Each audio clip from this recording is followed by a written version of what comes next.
შიშისგან აკანკალებული მავრიკი ნიკოლაევიჩი უკვე წამომდგარ ლიზასთან იყო.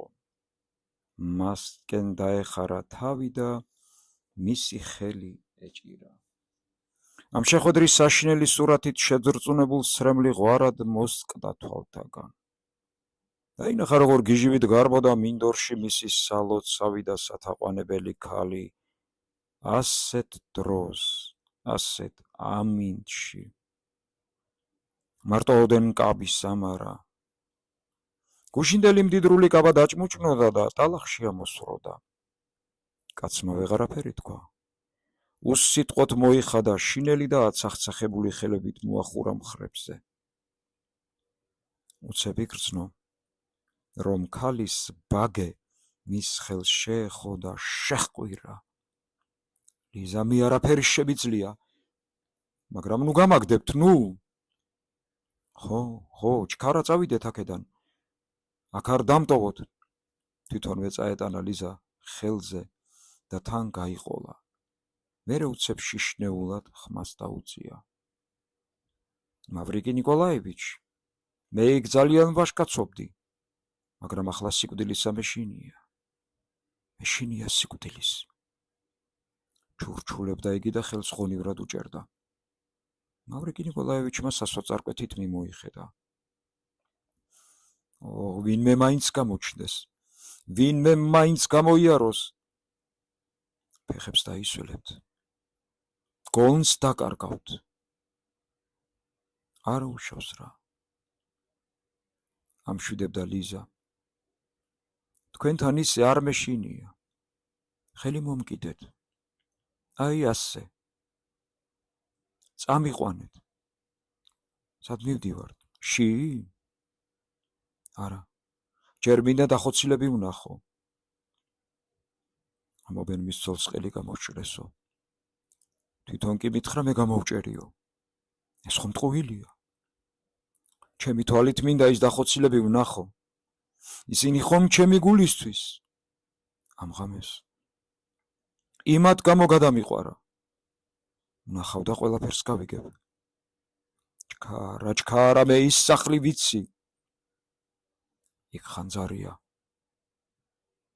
მავრიკი ნიკოლაევიჩი, ჩემო მეგობარო, ნუ მაპატიებთ მე უნამუსოს. რატო დამაპატიოთ?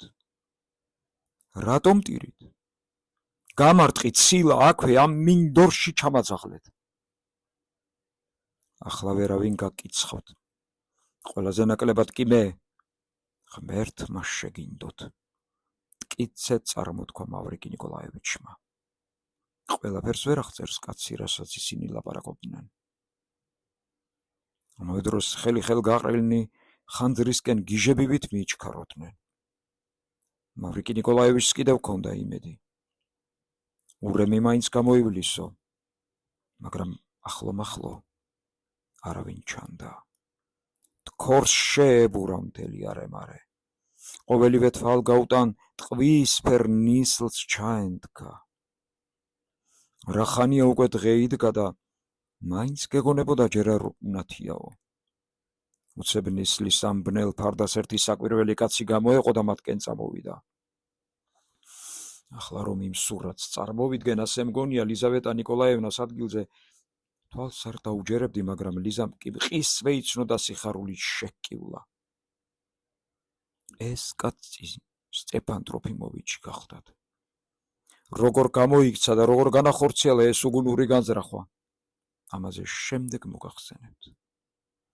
ვიტყვი მხოლოდ, რომ დილითვე შეემსივნებინა, მაგრამ ვერც ავადმყოფობამ შეაჩერა. ატალახებულ მიწაზე მედგრად მოაბიჯებდა. ამ გამოუცდელ კაბინეტის კაცს ეს განზრახვა თავის ჭკუით კარგად მოეფიქრებინა. ეცვა, ასე ვთქვათ, სამგზავრო, ანუ სახელოებიანი შინელი. შინელზე ტყავის პრიალა ბალთიანი განიერი ქამარი ერთხა. შარვალი ახალ-ახალ მაღალყელიან ჩექმაში ჩაეტანებინა. წარმოდგენა. ალბათ დიდი ხანია ასე უხატავდა ყარიბად გამგზავრებულ კაცს. ქამარი და ჰუსარული ყაიდის მაღალყელიანი ჩექმით სიარულს ნაჩვევი არ იყო. განიერ ფარფლიანი ქუდი, კისერზე შემოხოული ღაზლის ყელსახვევი, მარჯვენა ხელში ჯოხი, მარცხენაში პაცია, მაგრამ გატენილი საკვოიაჟი აგვირგვინებდა მის ჩაცმულობას. ჯოხთან ერთად მარჯვენაში გაშლილი ქოლგაც ეჭირა. პირველ ვერსზე ამ ქოლგის, ჯოხისა და საკვოიაჟის თრევა ცოტა გაუჭირდა, მეორეზე კი ერთობ ემციმა. არა, მართლა თქვენ ხართ? შესძახა ლიზამ და პირველი უნებლიე სიხარულის შემდეგ დაღონებითა და გაოცებით მიაჩერდა. ლიეს, შეჰყვირა სტეპან ტროფიმოვიჩმაც და მისკენ გაექანა. ისიც თითქოს ციებ-ცხელებიანს გავდა. შეხ, ნუ თუ თქვენც ამ ნისლში? უყურეთ, დაფიონის ჩანს. უბედური ხართ, უბედური. გამჩნევთ, ნუღა მომიყვებით და ნუღარც მე მკითხავთ რამეს. ჩვენ ყველა უბედური ვართ, მაგრამ იმათაც უნდა შეუნდოთ, ლიზა. და სამუდამოდ გავთავისუფლდეთ. ამ ქვეყანასთან რომ ანგარიში გაასწორო და სრული თავისუფლება მოიპოვო, შენდობა და შენდობა საჭირო. რად დაიჩოქეთ? იმიტომ რომ მე ამ ქვეყანას ვეთხოვები და თქვენი სახით მთელ ჩემს წარსულს მინდა გამოვეთხოვო. სტეპან ტროფიმოვიჩი ატირდა და ლიზას ორივე ხელი თვალებზე მიიდო. მე მუხლს ვიდრეკ იმის წინაშე, რაც ჩემს ცხოვრებაში მშვენიერი იყო. ვეამბორები და მადლობას უხდი. ახლა ორად გაიყო ცხოვრება ჩემი. იქით დარჩა ის უგუნური ადამიანი, ცაში აფრენას რომ ოცნებობდა. მთელი 22 წელიწადი. აქეთ გულმოკლილი და გათოშილი ბებერი გუვერნიორი. ვინმე ვაჭრისა, თუ კი ეს ვაჭარი მართლაც არსებობს. მაგრამ როგორ დასველებულ ხართ, ლის? შეჰყვირა სტეპან ტროფიმოვიჩმა და ფეხზე წამოხდა. იგრძნო, რომ მუხლები მასაც დაუსველა ნაწვიმარმა მიწამ. ან კაბისამ რა წამოგიყვანოთ, თანაც ფეხით, ისიც ამ მინდორში. ტირით? უბედური ხართ. რაღაცას კი მოვკარიყური. მაგრამ საიდან მოდიხართ მაინც? შეშინებული აყრიდა კითხვებს და თან ღრმა გაოცებით შეყურებდა მავრიკი ნიკოლაევიჩს. იცით კი რომელი საათია? სტეპან ტროფიმოვიჩი, თუ გაიგეთ იმ დახოცილი ხალხის ამბავი, მართალია? მართალი? ეგ ხალხიო? მთელი ღამე ვხედავდი მაგათი გმირობის დაფიონს. სხვანაირი ბოლო არც ეწერათ. სტეპან ტროფიმოვიჩი ისევ აუელვარდა თვალები. ვერ გაუძელ ამ ბოდვას. ამავად მყოფურ სიზმარს და მივრბივარ რუსეთის საძებრად. მაგრამ არსებობს კი ეს რუსეთი? ოჰ, ეს თქვენ ხართ ძვირფასო კაპიტანო, მუდამ წამდა რომ სადმე გმირულ საქმეზე გნახავდით. აი, წაიღეთ ჩემი ქოლგა. ან რა სავალდებულოა მაინდა-მაინც ფეხით სიარული. ღვთის გულისთვის, ქოლგა მაინც გამომართვით. მე სულ ერთია სადმე დავიქირავე ბეტლს. ფეხითაც იმიტომ წამოვედი. შტასიე, ანუ ნასტასია. მთელ ქუჩას შემიყრიდა სადმე დიხარო. შეძლებისამებრ ინკოგნიტოდ გამოვიპარე. გოლოსში კი წერენ, ყველგან ძარცვა გლეჯაო. მაგრამ მიფიქრე, როგორ შეიძლება კაცს გზაზე გამოსვლისთანავე ავაზაკი დაეცეს მეთქი? მგონია თქვით შეღლის ვიღაც მოკლესო? ო მონდიუ, ცუდად ხართ? წავიდეთ, შესძახა ლიზა მისტერიკულად და წასვლა დააპირა, მაგრამ უცებ ისევ მობრუნდა. მოიცად, სტიპან ტროფიმოვიჩ, მოიცად, ჩემო საბრალო, პირჯვარი მაინც გადაგწეროთ. იქნება უფრო ჭკვიანური ყოფილიყო, შებეკარით და არ გამეშვით, მაგრამ ირჩევნია პირჯვარი გადაგწეროთ. თქვენს ღმერთს შეავედრეთ, ეგრეთ წოდებული საწყალი ლიზა, ოღონდ თავს დიდად ნუ შეიწუხებთ. მავრიკი ნიკოლაევიჩ, ქოლგა დაუბრუნეთ ამ დიდ ბავშვს, აი ასე. წავიდეთ. წავიდეთ. როცა ისინი იმ საბედისწერო სახლს მიადგნენ, სახლის წინ შეყრილ ხალხს უკვე ყურები ქონდა გამოჭედილი სტავროგინის ამბებითა და იმით, თუ რაოდენ ხელსაყრელი იყო მისთვის ცოლისთვის ყელი გამოეჭრა. მაგრამ მაინც ვიმეორებ, უმრავლესობა უხმოდ და უმოძრაოდ ისმენდა ყველაფერს. იჭაჭებოდნენ მხოლოდ ლოთი-ფოთები და იმ ხელების ქნევით მოლაპარაკემ დაბიოსავით ეგრეთ წოდებული თავადწყმეტილნი.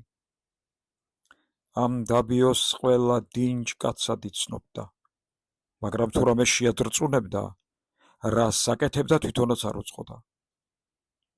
მე არ დამინახავს ლიზასა და მავრიკი ნიკოლაევიჩის მოასვლა.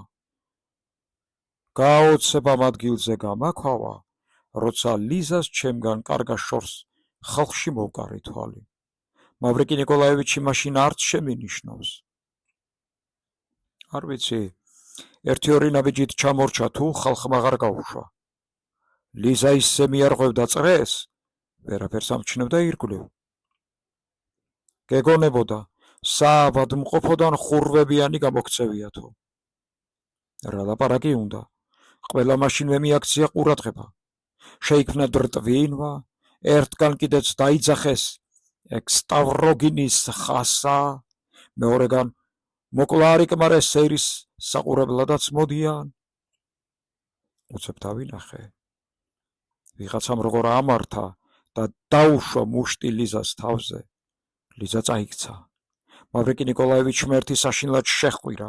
მისაშველებლად გაიწია და მასსა და ლიზას შუამდგარ ვიღაც კაცს მთელი ძალით მუშტი ჩასცხო. მაგრამ იმავე წუთს უკნიდან ორივე ხელებით ჩაეჭიდა ის მდაბიო. რამოდენიმე წამს კაცი ვერაფერს გაარჩევდა, ამ ორ მტრიალში მგონი ლიზა წამოდგა, მაგრამ ისევ ჩაარტყეს და წააქციეს. უსებ ხალხი გაიფანტა. დაცარიელებულ წრეში მხოლოდ წაქცეული ლიზა და დასისხლიანებული გაგიჟებული მავრიკი ნიკოლაევიჩი დარჩნენ.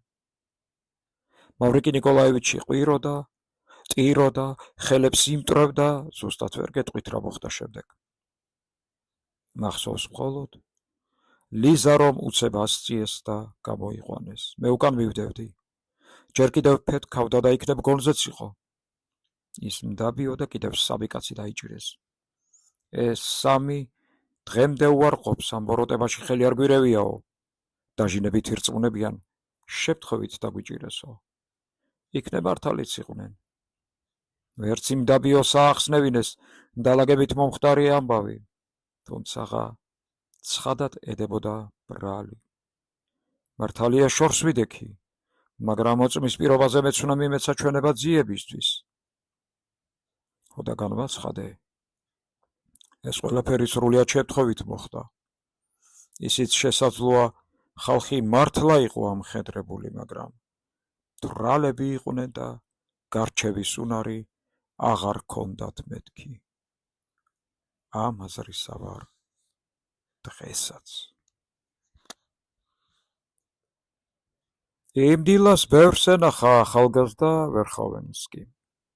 ყველამ გაიხსენა, ერთობ აფორიაქებულ გუნებაზე იყო. ნაშვადღების 2 საათზე გაგანოვთან შეერბინა. სოფლიდან წინადღის ჩამოსულ გაგანოვ სტუმრები ბლომა დახვეოდა და ერთი გაცხარებული ჯაბაასი ჰქონდათ მომხდარ ამბებზე. ახალგაზრდა ვერხოვენსკიმ ყველაზე მეტი ილაპარაკა და ძალაუნებურად ყველას ყურადღება მიიპყრო. იგი მუდამ, ასე ვთქვათ, ენა ლაქლაქა ქარაქუცა სტუდენტად მიიჩნეოდა ჩვენში. მაგრამ ახლა იულია მიხაილოვნაზე ლაპარაკობდა და აბა ეს თემა ვის არ დაინტერესებდა ამ საყოველთაო ჟამს. მისი ყოფილი მესაიდუმლის კვალობაზე ბევრი ფრიად ახალი და მოულოდნელი წვრილმანი ამცნო საზოგადოებას. შემთხვევით, დაცხადიების დაუნებურად, წამოსცდა. რა ეთქვა იულია მიხაილოვნას ქალაქის ცნობილ პერსონებზე და ამით ბევრი გაანაწყენა. ისე დაბნეულად ლაპარაკობდა, გეგონებოდა ეს უეშმაკო პატიოსანი კაცი მის და სამწუხაროდ იძულებულია ამისთანავე დაბურდული საქმეები ახსნას და ახლა აღარ იცის რით დაიწყოს და რით დაამთავროსო. საკმაოდ მოუფიქრებლად წამოაყრანტალა ისიც, იულია მიხაილოვნამ სტავროგინის ყოველი საიდუმლო იცოდა. ის იყო ამ ხრიკების სული და გულიო. ეს უბედური ლიზა თურმე მასაც უყვარდა, მაგრამ ისე ასე ვთქვათ მოუწყოს საქმე, თითქმის მასვე მიაცილებინა სტავროგინის კარეტამდე. იცინეთ, ბატონებო, თქვენ რა აგიჭირთ, მაგრამ მე რა ვიცოდი თუ ასე დამთავრდებოდა, დაასკვნა ბოლოს.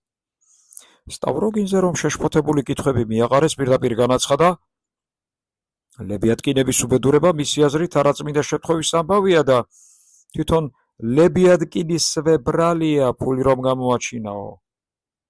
ეს ამბავი განსაკუთრებით კარგად ახსნა. ერთ-ერთი მსმენელი შენიშვნაზე თავს ნუ იკატუნებთო. იულია მიხაილოვნას სახლში swamdით, ჭამდით, ლამის გეძინათ და ვერაფერი ლამაზი საქციელია. პირველი რომ თქვენ სჭრით თავსო, ვერხოვენსკი მას ეიმართლა თავი. იმიტომ კი არ ვჭამდი და ვსვამდი, ფული არ მქონდა და არჩევი ბრალია რომ პატიჟებდნენ. ვიყო თუ არა მადლიერი, ეს ჩემი საქმეა, ბატონო ჩემო და ჭკუას ვერავინ მასწავლის ერთი სიტყვით. ვერხოვენსკიმ მაინც კარგი შთაბეჭდილება მოახდინა ყველაზე. კი, ფუქსავატი დაბნეული ყმაწველია, მაგრამ იულია მიხაილოვნას სისულელეები რა მისი ბრალია? პირიქით. თვითონვე უშლიდაო. 2 საათისთვის უცბად ხმა გავარდა, სტავროგინი, რომელზეც ამდენი ლაპარაკი ატეხილი, ნაშვადღების მატარებლით მოულოდნელად პეტერბურგს გაემგზავრაო. ამ ამბავმა დიდი ცნობის სატილი აღძრა. ბევრმა წარბი შეიკრა. ვერხოვენსკის კი ისეთი ელდაეცა ამბობენ ფერი ეცვალა და უცნაურად წამოიძახა, ვინ გაბედა და გაუშვა? გაგანოვისგან მაშინვე გამოვარდა. მაგრამ კიდევ 2 ოჯახში უნახავთ თურმე. დაბინდებისას იულია მიხაილოვნასთანაც მოახერხა შეძრომა, თუმცა დიდი ვაი-ვაგლახით. იულია მიხაილოვნას არამც და არამც არ უნდოდა მისი მიღება. ხოლო 3 კვირის შემდეგ პეტერბურგში გამგზავრების წინ გამიმხილა იულია მიხაილოვნამ ეს ამბავი. წვრილმანები არ მოუყოლია, ოღონდაც ძრწოლით შენიშნა. უსაზღვროდ განმაცვიფრაო. მე თუ მკითხავთ, უბრალოდ დააშინა. თუ რამე გითქვამს თანამზრახველად გამოგაცხადებო. დაშინება კი ვერხოვენსკის მაშინდელი ზრახვებისთვის აუცილებელი იყო. იულია მიხაილოვნამ არაფერი იცოდა მისი ზრახვებისა. მხოლოდ 5 დღის შემდეგ მიხვდა, რატომ ეშინოდა ამ კაცს მისი ხელახალი აღშფოთების და რად იყო დაინტერესებული იულია მიხაილოვნას არაფერი ეთქვა. საღამოს 8 საათზე, როცა უკვე კარგად შეღამდა ქალაქის განაპირას, ფომას შესახვევში მდგარ ერთ პატარა გადაბრეცილ სახლში, სადაც პრაპორშიკ ერკელს ჰქონდა დაქირავებული ბინა, უკლებლივ შეგროვილიყვნენ ჩვენები 5-ვე კაცი. საერთო კრება თვით ახალგაზრდა ვერხოვენსკი მოიწვია. მაგრამ რატომღაც დაიგვიანა და წევრებს 1 საათი ალოდინა. პრაპორშიკი ერკელი სწორედ ის ახლახან ჩამოსული ოფიცერი გახდათ, ვირგინსკის დღეობაზე ფანქრითა და უბის წიგენა კითხვა და მთელი საღამო. ამ მიყრებულ შესახვევში ორი ბებერი მეშჩანი დის სახლში დაეჭირა ეს განმარტოებული ბინა. მალე უნდა გამგზავრებულიყო. მის ბინაში თავმოყრა ყველაზე უფრო შეუმჩნეველი იქნებოდა. ამ უცნაურ ყმაწვილს ვერავინ დააცდენინებდა სიტყვას, რა მოლაპარაკე საზოგადოებაშიც უნდა მჯდარიყო, კიდაც ზედიზე 10 საღამო და რა უჩვეულო საგნებზეც ყოფილიყო სჯაბაასი, მის ხმას ვერ გაიგონებდი. მოლაპარაკეებს ბავშვური გულუბრყვილო თვალებით შესქეროდა და გასაოცარი გულისყურით ისმენდა ყველაფერს. ლამაზი, ჭკვიანური სახე ჰქონდა. ხუთეულს არ ეკუთვნოდა. ჩვენებს ეგონათ რაღაც განსაკუთრებული დავალება აქვს ვიღაცისგან მიცემული წმინდა აღმასრულებელი ხასიათისო. ახლა უკვე ცნობილია, რომ არავითარი დავალება არ ჰქონდა და მგონი არც თვითონ იცოდა რას აკეთებდა. ყველაფერი მარტოოდენ ვერხოვენსკის უსაზღვრო ერთგულებამ ჩაადენინა, რომელსაც ამ ცოტა ხნის წინათ გასცნობოდა. სხვა რომელიმე სულით ხორცამდე გახსნილ პირს რომ გადაყროდა და მას რაიმე სოციალურ რომანტიკული საბაბით მისთვის აბაზაკების გუნდის შექმნა დაეკისრებინა, ხოლო გამოსაცილად ებრძანებინა პირველი შემხედრი გლეხი მოკალი და გაძარცვეო, უთუოდ ამასაც გააკეთებდა. მისი სნეული დედა სადღაც სხვაგან ცხოვრობდა და თავისი მცირე ჯამაგირის ნახევარს ერკელი მას უგზავნიდა. წარმომიდგენია, როგორ კოცნიდა და გულში იხუტებდა ალბათ დედამისი ამ საცოდავ ქერად თავს, როგორ დაკანკალებდა ზედ და ღმერთს ევედრებოდა მის ბედნიერებას. რა ვქნა, ძალიან მეწოდება ერკელი და ამდენი იმიტომ ვილაპარაკე. ჩვენები ერთობაღელვებული იყვნენ. წუხანდელმა ამბებმა ყველას თავზარი დასცა და მგონი დააფრთხო კიდეც. პატარ-პატარა აურზაურის მოწყობაში აქამდე კი ბეჯითად მონაწილეობდნენ, მაგრამ თუ ყველაფერი ასე დასრულდებოდა, ქალაქში ხანძარი გაჩნდებოდა, ლებიატკინებს ყელს გამოსჭრიდნენ, გამხეცებული ბრბო ლიზას ამისთან ამბავს დააწევდა. ეს არ ეგონოთ და არც პროგრამაში გაეთვალისწინებინათ. ყოველივე ამას ისინი თავიანთი ხელმძღვანელის დესპოტიზმსა და გულჩახურულობას აბრალებდნენ. ერთი სიტყვით, ვერხოვენსკის მოლოდინში ისე შეაგულიანეს ერთმანეთი, რომ ისევ გადაწყვიტეს კატეგორიული პასუხი მოეთხოვათ მისთვის. ხოლო თუ წინანდელივით ერთხელ კიდევ დაიძვრენდა თავს, მყისვე დაეშალათ ხუთეული და მის მაგივრად იდეების საპროპაგანდო, ასე ვთქვათ, ახალი ფარული საზოგადოება დაეარსებინათ თანასწორობისა და დემოკრატიის საწყისებზე. განსაკუთრებით ლიპუტინი, შიგალოვი და ხალხის ავანჩავანის მცოდნე იდებდნენ ამაზე თავს. ლამშინე დუმდა, თუმცა ისეთი სახით თითქოს თანახმა იყო. ვირგინსკი ყოყმანობდა, ჯერ პიოტრ სტეპანოვიჩს მოусმინოთ რა სიტყვისო. ასეთ შეთანხმდნენ, მაგრამ ვერხოვენსკი არა და არ ჩანდა. ასეთმა დაუდევრობამ სუმთლად მოუშხამა ყველას გუნება. ერკელს კლინტი არ დაუძრავს, მხოლოდ სამოვარი ადუღებინა და ჩაის ჭიქები თვითონვე შემოიტანა ლანგრით, რომ მოახლე აღარ შემოეშვა. ვერხოვენსკიმ მხოლოდ 9 ნახევარზე იკადრა მოსვლა. სერაფინაბიჯით მიუახლოვდა დივნის წინ მდგარ მაგიდას, სადაც წევრები ჩამომსხდარიყვნენ. ქუდი არ დადო და ჩაიზედაც უარი განაცხადა. გაბოროტებული, ქედმაღლური იერი ჰქონდა. მაშინვე დაყნოსა, ამბოხს მიპირებენო. ვიდრე ჩემს სასვით ყოდესჯობს თქვენი გადმოალაგოთ, რაღაც ისე გაფხორილები ჩანხართ, თქვა და ღვარძლიანი ღიმილით მოავლო თვალი იქ მყოფთ. ლიპუტინმა, ასე ვთქვათ, ყველა სახელით დაიწყო. სიბრაზის განხმა უკანკალებდა, როცა გამოაცხადა, ასე თუ გაგრძელდა კისერს ჩვენვე მოვიტეხთო. არა, კისრის მოტეხის არავის ეშინია. მზადაც არიან.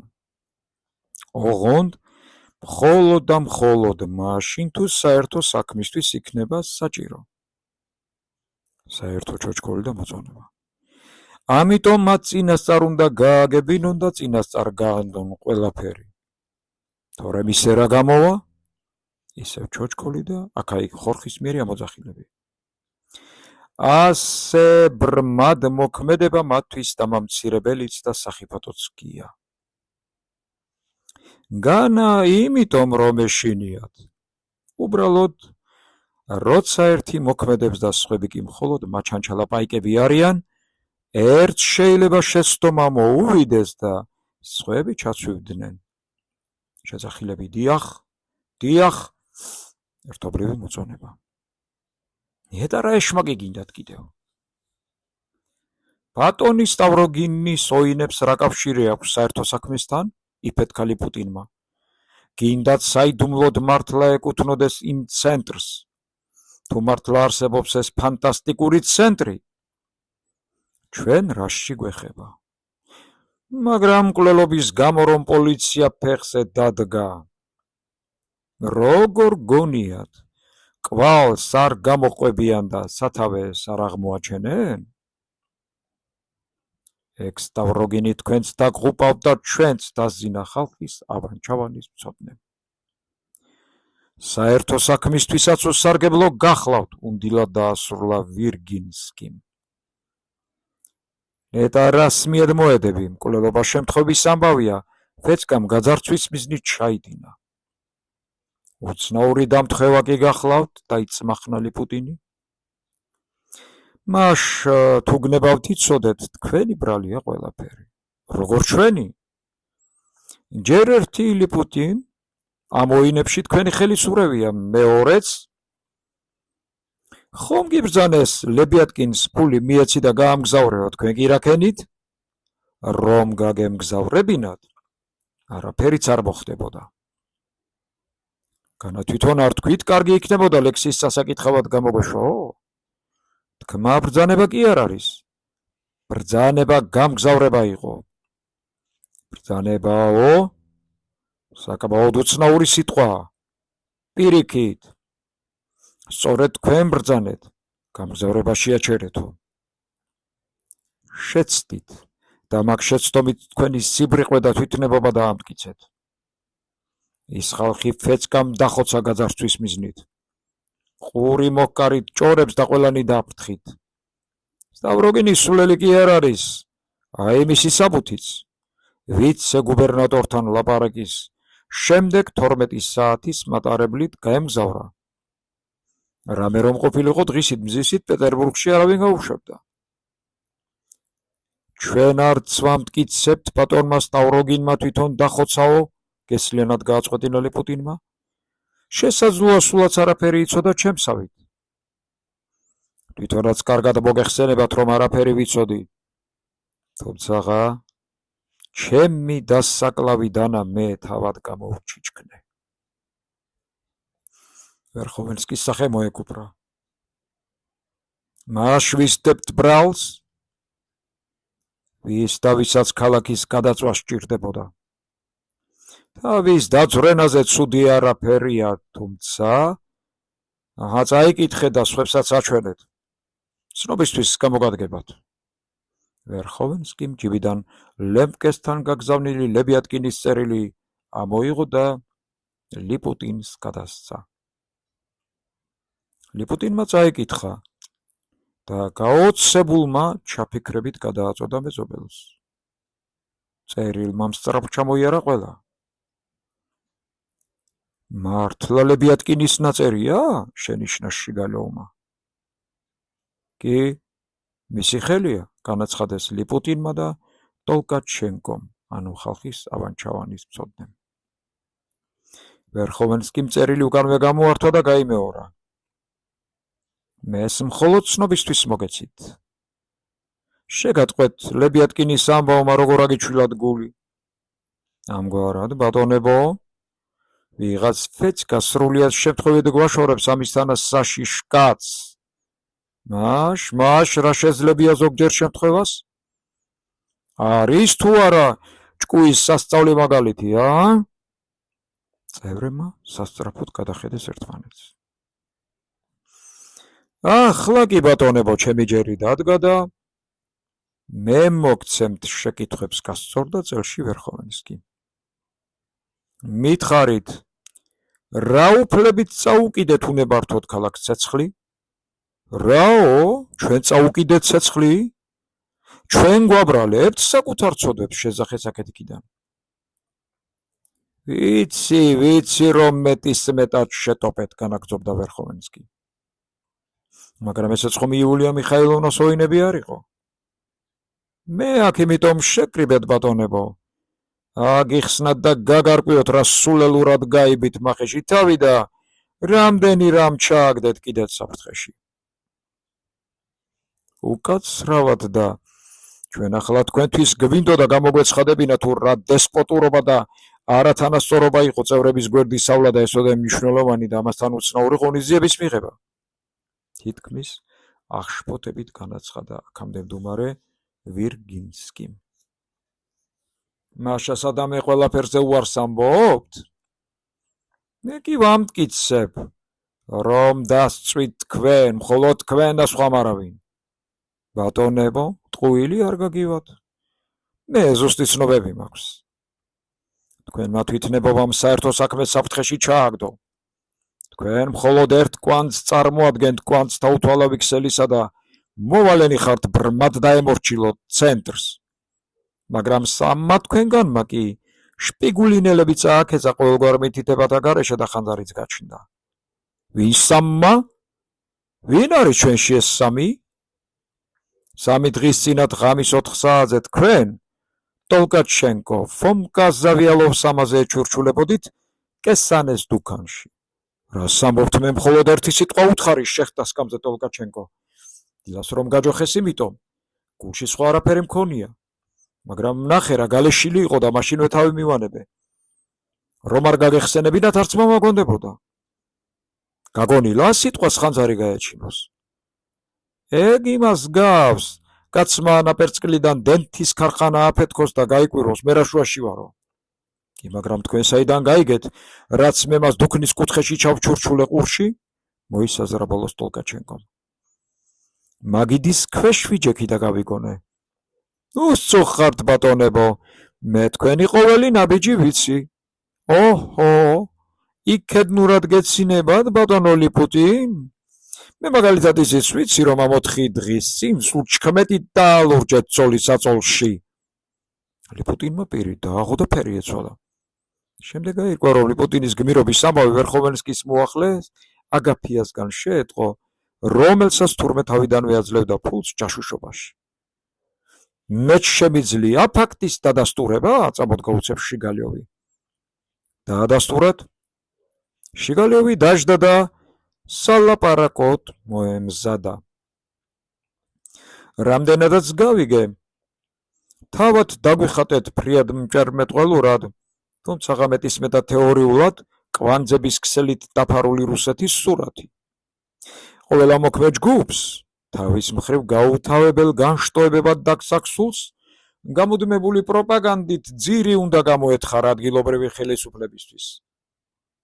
და ეს ადგურებინა სოფლებში შეშფოთება. და ეთესა ცინიზმი და უკმაყოფილება. გაეკარწყლებინა ყველაფრის რწმენა, აღეძრა უკეთესისკენ ლტოლვის სურვილი და ბოლოს ხანძრების მეოხებით, რამე თუ ეს უპირატესად ხალხური საშუალებაა. დათქმულ დროს სასოწარკვეთამდე მიეყვანა ქვეყანა, თუ კი საჭირო შეიქმნებოდა. არის თუ არა ეს თქვენი სიტყვები, რომლებიც მე შევეცადე სიტყვასიტყვით გამეხსენებინა? არის თუ არა ეს თქვენი მოქმედების პროგრამა? აქამდე ჩვენთვის უცნობი და ლამის ფანტასტიკური ცენტრალური კომიტეტის რწმუნებულის პირობაზე რომ გვამცნებთ? გახლავთ? ოღონ მეტისმეტად დაჭიანურებთ. ყველას აქვს უფლება, როგორც შეუძლია ისე ილაპარაკოს. თქვენ მიგვახვედრეთ, რომ მთელ რუსეთში დაგსაქსული საყოველთაო ქსელის ცალკეული კვანძი ახლა რამოდენიმე ასეულს აღწევსო.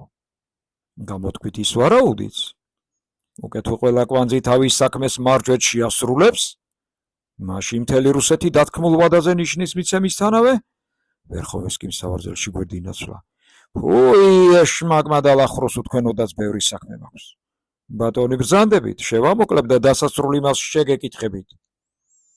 ჩვენ უკვე მოწმენი გავხდით აურზაურის, მოწმენი გავხდით მოსახლეობის უკმაყოფილების, დავესწარი და მონაწილეობა მივიღეთ აქაური ხელისუფლების ჩამოგდებაში და ბოლოს ჩვენი თვალით ვიხილეთ ხანძარი, მაშ რაღა არ მოგწონთ? განა ეს თქვენი პროგრამა არ იყო? რაღაცში გვდებთ ბრალს? რაღაცში და თვითნებობაში, დორბლი გადამოყარა ვერხოვენსკიმ. სანამ აქ ვარ, ვინ მოგცათ უფლება ჩემი ნებართვის გარეშე შეიმოქმედოთ? კმარა, დასმენის წერილი უკვე მზადაა და ყველანამაღამ ყველას დაგვიჭერენ. დიახ, უტყუარი ცნობაა. ახლა კი ყველამ დააღო პირი. და განა მარტო ხანძრის წაქეძებისთვის დაგვიჭერენ როგორც ხუთეულს. დამსმენმა უკვე იცის ქსელის არსებობის ამბავი. აი რას მიაღწიეთ. ეგ ალბათ სტავროგინი იქნება შეძახალი პუტინმა. რაო? სტავროგინი აქ რა შუაშია შეცმა უცებ ვერხოვენსკი და იმავწუთს გამოერკვა. ფუი, ეშმაკს. ვინ არის და შატოვია? ვფიქრობ, უკვე ყველა ვიცით. შატოვი რომ ერთ დროს ჩვენს საქმეს ეკუთვნოდა. უნდა გაგიმშღავნოთ, რომ სათვალთვალოდ ისეთი ხალხი მიუჩინე, ეჭვსაც ვერ მიიტანს. ჩემ და გასაკვირვად შევიტყვე, თურმე არც ქსელის ამბავია მისთვის საიდუმლო. ერთი სიტყვით ყველაფერი იცის. ოღონდ ძველი წოდები არ გაუხსენონ და თავის გადასარჩენად ყველას ჩაგვყრის. აქამდე კიდევ ყოყმანობდა და მეც ზოგ გავდი. მაგრამ ამ ხანძრით ხელფეხი გაუხსენით და ახლა აღარ ყოყმანობს.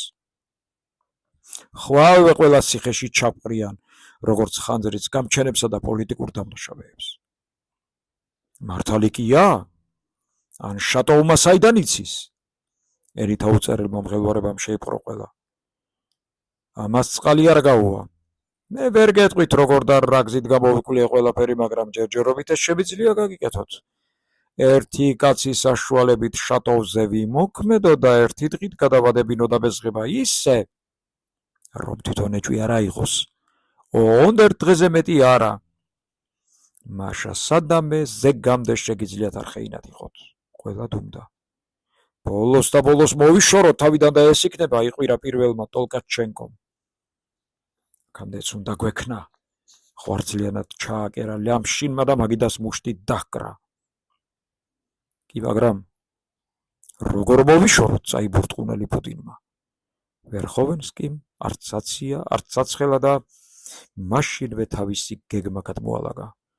შატოვს ხვალ, კარგად აღამებულზე საიდუმლო სტამბის გადაბარების მიზნით იმ უკაცრიელ ადგილას მიიტყუებენ, სადაც ეს სტამბაა ჩამარხული და იქ მოათავებენ ყველაფერს. აქ აღარ მოყვები კიდევ რა წვრილმანებზე ილაპარაკა ვერხოვენსკიმ და რა ზუსტად განმარტა შატოვის ახლანდელი ორჭოფული დამოკიდებულება ცენტრალურ საზოგადოებასთან, რაც უკვე მოიხსენება კითხვას. ეგ ყველაფერი სწორია, მაგრამ ესეც ხომ დაახლოებით ისეთივე ამბავია და ხალხში ეჭვს აღძრავს შეყოყმანდალი პუტინი. უეჭველია და ემოწმა ხალხგადო ვერხოვენსკი, მაგრამ ესეც გასათვალისწინებელი გვაქვს. ჩვენ შეგვიძლია ეს ეჭვი თავიდან ავიცილოთ. ვერხოვენსკი ასევე დაწვრილებით მოყვა კირილოვის ამბავს. თუ როგორ აქვს გადაწყვეტილი მას თავის მოკლა, როგორ დადო პირობა ნიშანს დაველოდები და სიკვდილის წინ ბარათს დავტოვებ, სადაც ყველაფერს ჩემ თავზე დავიბრალებო. მოკლედ, რაც მკითხველს უკვე მოიხსენება. რომ მტკიცედ აქვს თავის მოკლა გადაწყვეტილი, თუმცა ეს ფილოსოფიური გადაწყვეტილება მესიგიჟედ მიმაჩნია. მალე შეიტყვეს იქ, განაგრძობდა ვერხოვენსკი. იქ კი არაფერს დაკარგავენ, თუ კი საერთო საქმეს გამოადგება. ხო და რა ნახეს კაც მართლა ქონდა ეს გადაწყვეტილი და ამ ამბის გამოყენება საქმისთვის შეიძლებოდა, რუსეთში ჩამოსასვლელი ფული მისცეს. რატომღაც რუსეთში უნდა და მაინდა-მაინც სიკვდილი. და დავალებაც მიანდვეს. პირობა დადო, დავალებას შევასრულებო. და შეასრულა კიდეც. გარდა ამისა, სიტყვაც ჩამოართვეს. თავს მაშინ მოიკლავდა, როცა ეტყო დენის ყველაფერზე დათანხმა. გეტყვით მხოლოდ, რომ ჩვენ საზოგადოებაში ეს კაცი განსაკუთრებული უფლებებითაა შემოსული და თვითონაც სურს საქმეს გამოადგეს. სხვას ვერაფერს გაგიმხელთ. ხვალ, შატოვის მერე. წერილს დავაწერინებ. შატოვის სიკვდილის მიზეზი მე ვარო. ეს ფრიად დამაჯერებელი იქნება. ისინი მეგობრები იყვნენ. ამერიკაში ერთად იმგზავრეს, იქ რაღაცაზე ჩხუბი მოუვიდათ. ამას ყოველივე წერილში ახსნის. შეიძლება სხვა რამეც გვეკარნახა. მაგალითად, პროკლამაციებისა და ნაწილობრივ ხანძრის ამბავი ეკისრა. თუმცა ამაზე კიდევ ვიფიქრებ. ნუ გეშინიათ, ყველაფერზე ხელს მოგვიწერს, ჩამორჩენილი კაცი არ არის. ამ ამბავმა ყველა დაეჭვა. ყველას ფანტასტიურად ეჩვენა, თუმცა კირილოვზე რაღაცეები ყურმოკრული ჰქონდათ ვიდადრე ლიპუტინს. უცებ რომ გადაიფიქროს და აღარ მოინდომოს, ასეა თუ ისე, მაინც გიჟია დამაშა სადამე მთლად მასზე დანდობა არ შეიძლება თქვა შიგალოვმა. ფიქრი ნუ გაქვთ ბატონებო? მოინდომებს, მოუჭრა ვერხოვენსკიმ. პირობის მიხედვით წინა დღეს უნდა გავაფრთხილო. მაშასადამე დღეს. ახლა იქ მივდივარ და ლიპუტინსაც ვიწვევ. წამომყვეს. თავისი ყურით მოისმინოს და გნებავთ დღესვე დაგიმოწმოთ, მართალი ვთქვი თუ არა. თუმცა როგორც გენებოთ ბატონებო, გაწყვით დაუცებს სიტყვა ვერხოვენსკიმ თითქოს გული მოუვიდა თავის თავზე, ამისთანა კაცუნებს ამდენს რას ვებოდიშებიო? თუ ამ საქმეს ვერ გადავწყვეთ, ჩვენი კავშირი დღეიდან ირღვევა. მიზეზი ამისა მხოლოდ თქვენი ურჩობა და ღალატი იქნება. ამგვარად, ამ წუთიდან ჩვენ ერთმანეთს ვცილდებით, მაგრამ იცოდეთ, რაც შატოვის დაბესყების შემდეგ მოგივად იმას ერთი სხვა პატარა უსიამოვნებას დაემატება. ამ უსიამოვნებაზე მე უკვე მოგახსენეთ ჩვენი კავშირის დაარსების დღეს და მე რაც შემეხება ბატონებო, ნარი ფიქრობთ, რომ თქვენი ძალიან მეშინოდეს ან მიჯაჭვული ვიყო თქვენზე, თუმცა ეს სულ ერთია. ჩვენ თანახმავართ, განაცხადა ლიამშინმა. სხვა გზა არც დაგვრჩენია, ჩაიბურდღუნა ტოლკაჩენკომ. თუ ლიპუტინი მართლა დაგვიმოწმებს კირილოვის ამბებს. მე არა ვარ მომხრე. მთელი ჩემი არსებით ვეწინააღმდეგები ამ სისხლიან გადაწყვეტილებას წამოდ გაზაზე ვირგინსკი. მაგრამ, კითხა ვერხოვენსკი. რა მაგრამ? თქვენ თქვით, მაგრამ და მეც გელით. მაგრამ გონი არ მithქვამს. მხოლოდ ის მინდოდა მეთქვა, თუ სხვები დათანხმდებიან, მაშინ ვირგინსკი დუმდა. ჩემი აზრით, კაცმა შეიძლება არაფრად ჩააგდო საკუთარი სიცოცხლე. ხმა ამოიღო უეცრად ერკელმა. მაგრამ თუ ამით საერთო საქმე დაშავდება, ფიქრობ არ შეიძლება არაფრად ჩააგდო საკუთარი სიცოცხლე. ერკელს სათქმელი დაებნა და გაწითლდა. მისი ხმის ამოღება იმდენად მოულოდნელი იყო, ყველა გაოცებით მიაჩერდა. თუმცა აქამდე ყველა საკუთარ ფიქრს წაეღო. მე საერთო საქმეს უჭერ მხარს, წარმოთქვა უცებ ვირგინსკიმ. ყველანი წამოდგნენ. გადაწყვეტილი იყო ხვალ ნაშუა დღევისთვის კიდევ ერთხელ შეხმიანებოდნენ ერთმანეთს და საბოლოოდ შეთანხმებულიყვნენ. ერთად შეყრა კი საჭირო აღარ იყო. მერე ის ადგილი დაასახელეს, სადაც სტამბა იყო ჩამარხული. დაინაწილეს ვინ რას იკისრებდა და რას შეასრულებდა. ამის შემდეგ ლიპუტინმა და ვერხოვენსკიმ დაუყოვნებლივ კირილოვისკენ გასწიეს. შატოვი რომ დააბეზღებდათ, ჩვენებმა ყველამ დაიჯერა. ახალგაზრდა ვერხოვენსკისთვის, რომ ისინი მხოლოდ უბრალო პაიკებს წარმოადგენდნენ, ესეც სწამდათ. თუმცა ხვალ რომ უკლებლივ გამოცხადებოდნენ ადგილზე და შატოვის ბედიც გადაწყდებოდა, ესეც იცოდნენ. გრძნობდნენ ბუზებივით, რომ გაეხვივნენ ვეება ობობას ქსელში. გრძნობდნენ და გულზე სკდებოდნენ, მაგრამ შიშით კი კანკალებდნენ. ახალგაზრდა ვერხოვენსკი დიახაც დამნაშავე იყო მათთან. იმის ნაცვლად თავი შეეწუხებინა და ისე მაინც შეელამაზებინა სინამდვილე, ხუთეულის წევრებს თავი რომაელ მოქალაქეებად თუ რაღაც ამდაგვარად წარმოედგინათ და თანხმობა გაადვილებოდათ, ადგადა ყველაფერი ისე გამოიყვანა, თითქოს მათ მხოლოდ საკუთარ ტყავის გადარჩენის შიშია მოქმედებდათ. ეს კი უზრდელობა იყო და მეტი არაფერი. ვინ არის ის, რომ ამ ქვეყნად ყველგან არსებობისთვის ბრძოლაა და სხვა პრინციპი არ არსებობს, მაგრამ მაინც. ახალგაზრდა ვერხოვენსკის კი რომაელებისთვის არასწრებოდა. სტავროგინის გაქცევა მისეთი თავზარი დასცა, მეც დაუბნია დავთრები. ტყუილი თქვა, სტავროგინი ვიცე-გუბერნატორს შეხვდაო. საქმეც ის იყო, რომ ისე წავიდა არავის უნახავს. დედასაც არ დამშვიდობებია და რაც მთავარია, არავის შეუწუხებია პასუხის მოთხოვნით. უფროსობა იძულებული შეიქმნა საგანგებო პასუხი გაეცა შემდეგ ამაზე. ახალგაზრდა ვერხოვენსკი მთელი დღე ამ ამბების გასარკვევად დარბოდა, მაგრამ ჯერჯერობით ვერაფერი გაარკვია.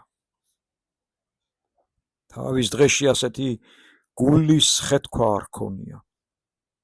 ან შეეძლო კი ასე ერთბაშად აეღო ხელი სტავროგინზე.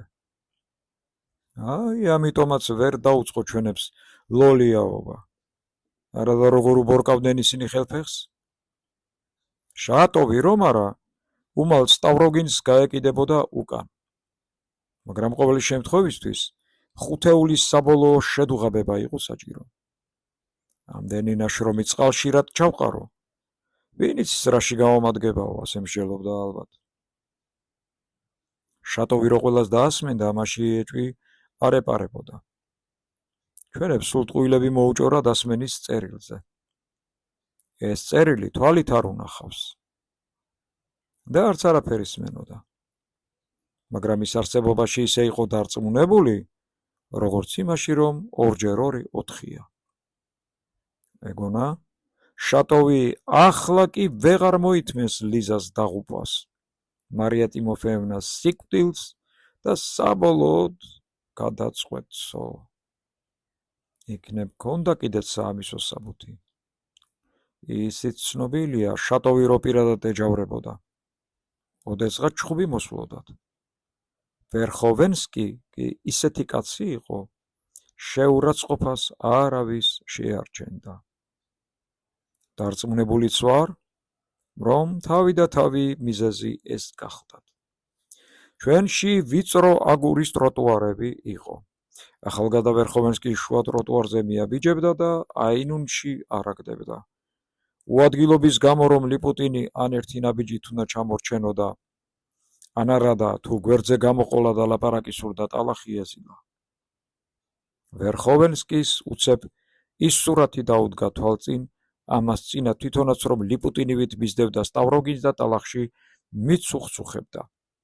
სტავროგინსკი მასავით მთელი ტროტუარი დაეკავებინა. ამის გახსენებაზე სიბრაზემ ლამის დაახრჩო. ლიპუტინიც მის დათავად ბოღმით ავსებულიყო. ვერხოვენსკის შეეძლო, როგორც უნდა და ისე მოქცეოდა სხვებს, მაგრამ მას რა სინდისით უკეთებდა ამას? ლიპუტინმა ხომ ყველაზე მეტი იცოდა, ყველაზე ახლოს იდგა და ყველაზე ჩახედული კაცი იყო საქმეში და თუ უშუალოდ არა, მუდმივად მაინც მონაწილეობდა აქამდე ყველაფერში. ძალიან კარგად იცოდა ვერხოვენსკის, რომ ახლა შეეძლო უკიდურეს შემთხვევაში მისი დაღუპვა. მაგრამ ახალგაზრდა ვერხოვენსკი უკვე დიდი ხანია ზულდა. ზულდა მისი ქედმაღლობისთვის და არა იმიტომ, რომ შიში ქონდა მისი. ახლა როცა ამისთანაც საქმის გაკეთება იკისრეს, ჩვენებიდან ყველაზე უფრო ლიპუტინს მოსდიოდა ბრაზი. იცოდა, კარგად იცოდა, რომ ხვალ ეგრეთ წოდებულ ყურმოჭრილ მონასავით პირველი დაერჭობოდა ადგილზე და თანაც ყველას მოუთრევდა. და რომ შეძლებოდა ხვალამდე, ვერხოვენსკი ისე მოეკლა, თვითონ არაფერში გამულიყო, უთუოდ იქვე გაათავებდა. ამ ფიქრებში ჩაფლული ლიპუტინი უხმოდ მისდევდა თავის მწვალებელს. არც ვერხოვენსკის ახსოვდა მგონი მისი არსებობა და მხოლოდ დრო და დრო უხეშად თუ წაჰკრავდა გვერდში იდაყს. უცებ ერთ ჩვენს დიდ ქუჩაზე ვერხოვენსკი შედგა და დუქნისკე შეუხვია. სად მიდიხართ? დუქანში რა გინდათ? ბრაზი წაეკიდა ლიპუტინს. ბიფშტექსი მინდა ვჭამო. რა ასამბობთ? მან უამრავი ხალხი ირევა. მერე და რა? რა და დაგვაგვიანდება? 10-ია უკვე. იქ არ დაგვაგვიანდება. სამაგიეროდ მე დამაგვიანდება. ჩვენები უკანვე მელიან.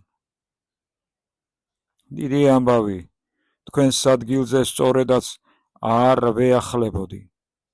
თქვენი გადამკიდე დღეს არ მისადილია.